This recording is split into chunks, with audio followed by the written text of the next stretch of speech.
আর বেরিয়ে যাবো। হ্যাঁ,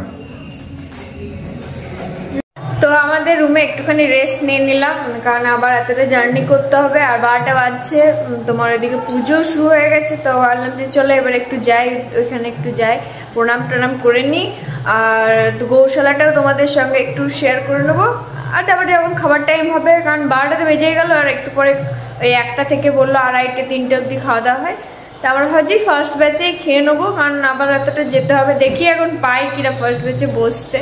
তো এটাই তোমাদের সাথে ভাবলাম যে একটুখানি শেয়ার করে দিই। সবই একটু একটু করে সবকিছু শেয়ার করেছি। তো চলো যাওয়া যাক।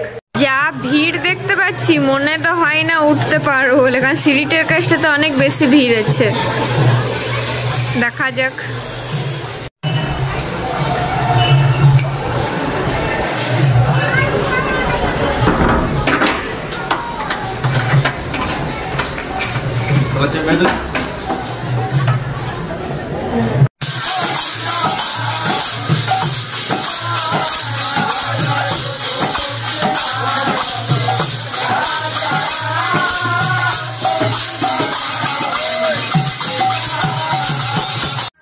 তো এতক্ষণ তো কীর্তন হচ্ছিল, এবারে তোমার আরতি হবে। তো একটা কথা সবার সাথে শেয়ার করি, অনেকেই বলে যে ভগবান না টানালে নাকি কোনো মন্দির যাওয়া যায় না। ভগবান টানাবে না কেন? আমি যদি ভগবানকে ভালোবাসি, ভগবান তো চাইবে যে ভক্ত আমার কাছে আসুক। নিজের ইচ্ছেটাই সব থেকে বড় ব্যাপার। আমি ভগবানকে ভালোবাসলে ভগবানও আমাকে চাইবে যে আমার কাছে আসুক। সেই ইচ্ছে শক্তিটা সব থেকে বেশি প্রয়োজন। কুপন নিয়ে নিয়েছি, এটা হচ্ছে মেয়েদের লাইন আর এই দিকটা হচ্ছে ছেলেদের লাইন। তো ও অনেক পেছনে দাঁড়িয়ে আছে, আর এইদিকে মেয়েদের লাইন। এখানেও যথেষ্ট ভিড় আছে। এবারে দেখা যাক, এখন 12:40 বাজে, তোমার তো 12:40 বাজছে। তো এবারে কখন খেতে বসবো জানি না, তারপরে আমরা বেরোবো। এবারে এতটা রাস্তা, দেখা যাক কখন খাওয়া হয়। সবকিছু তোমাদের সাথে শেয়ার করতে থাকবো।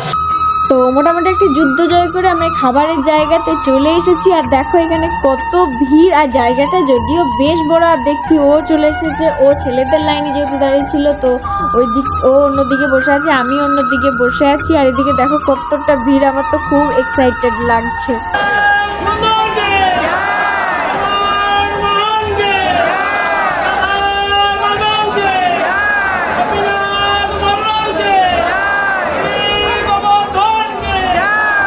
তো সমস্ত দেবদেবীকে প্রণাম করে এবার আমরা মহাপ্রসাদ গ্রহণ করবো। আর এইখানের খাবার কিন্তু প্রত্যেকটাই খুব গরম গরম, ভাত ডাল সবজি সব কিছুই কিন্তু গরম। তো চলো মহাপ্রসাদ খাওয়া যাক।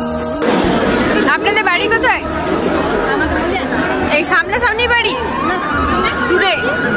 এইখানে মানে একবারই এলেন না, এর আগেও এসছেন? আচ্ছা আচ্ছা। কিসে করে এসছেন?